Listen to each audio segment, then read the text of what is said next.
आज आपण पालक बटाटा पराठा सोबत टोमॅटोची चटणी हा पदार्थ पाहणार आहोत।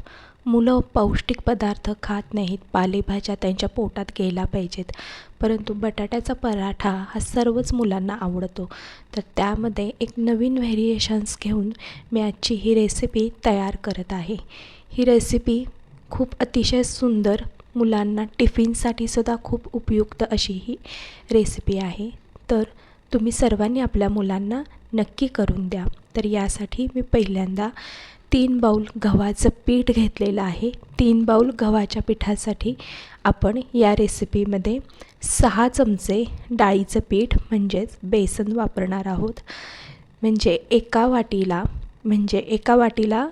2 चमचे बेसन पीठ आपण इथे वापरणार आहोत। ही रेसिपी या प्रमाणामध्येच तुम्ही करा।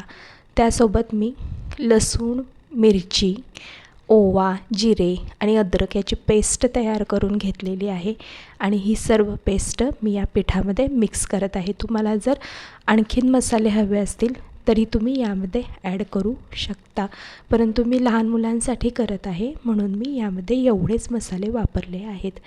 त्याचसोबत ह्याच्यामध्ये मीठ चवीनुसार घालून घेतलेले आहे आणि पालक जो आहे तो असाच मिक्सरमधून बारीक करून घेतलेला आहे। तो मी उकळून घेतलेला नाही, पाण्यातून डायरेक्ट पालक निवडून स्वच्छ धुवून मिक्सरमधून काढून घेतलेला आहे। आता छानपैकी ही कणिक आपण मळून घेणार आहोत। पेस्टमध्ये शक्यतो जेवढी मळून घेता येईल ते घ्यायची आणि लागेल तशा अंदाजानं आपण याच्यामध्ये पाणी घालणार आहोत, म्हणजे पराठ्याचा हिरवा रंग हा तसाच टिकून राहतो आणि चवही छान येते पालकाच्या प्युरीमध्ये आपण त्याला छानपैकी मळल्यामुळे। आता ही माझी मळून झालेली आहे। तर एकसंध होण्यासाठी परत थोडंसं कोरडं पीठ घालून मी ह्याला परत मळून घेत आहे आणि वरून 1 चमचा तूप घातलेलं आहे। हे तूप मी गरम केलेलं आहे आणि छानपैकी ह्याला मळून घेत आहे। तूप घालायचं म्हणजे पराठ्याला चव छान येते। तुम्ही तेलही वापरू शकता, परंतु मी इथे तूप वापरलेलं आहे। थिकनेस बघू शकता। आता आपण टोमॅटोची चटणी करणार आहोत। यासाठी 3 टोमॅटो कापून घेतलेले आहेत, 8-9 लसूण पाकळ्या आहेत आणि त्याचसोबत यामध्ये मी माझ्या घरी लाल मिरच्या आहेत, त्या मिरच्या मी इथे वापरलेल्या आहेत। तुम्ही चटणीसाठी करता त्या मिरच्यासुद्धा इथे वापरल्या तरी चालतील। 4 लाल मिरच्या इथे मी घेतलेल्या आहेत। हे सर्व मी मिक्सरमधून काढून घेणार आहे। ही पेस्ट एका पातेल्यामध्ये मी काढून घेतलेली आहे आणि याच्यामध्ये चवीनुसार मी मीठ आणि लाल तिखट घालून घेणार आहे। लाल तिखटाने या चटणीला छान रंग येतो। तुम्ही तुमच्या चवीनुसार घालू शकता। मला थोडी तिखट पाहिजे इथे म्हणून मी घेतलेली आहे। मीठ घालून याला छान उकळून घ्यायचं आहे। जसं जसं आपण उकळत जाऊ तसा तसा या चटणीला लाल रंग हा येत जातो। असे ढवळायचे आणि छान पद्धतीने उकळून घ्यायची। ही शक्यतो झाकून ठेवू नका, नाहीतर टोमॅटोचा रंग हा काळपट होतो। या पद्धतीने झाकून न ठेवता ही काय केलेली आहे आपण चटणी उकळून घेतलेली आहे। तुम्हाला हवं असेल तर ह्याच्यामध्ये तुम्ही तुमच्या आवडीनुसार पाणी पण ॲड करू शकता। थोडंसं 1-2 चमचे पाणी ॲड करू शकता। आता पाहू शकता छान शिजल्यावर या चटणीला किती सुंदर रंग आलेला आहे। ही चटणी मी एका बाउलमध्ये ट्रान्सफर करून घेत आहे।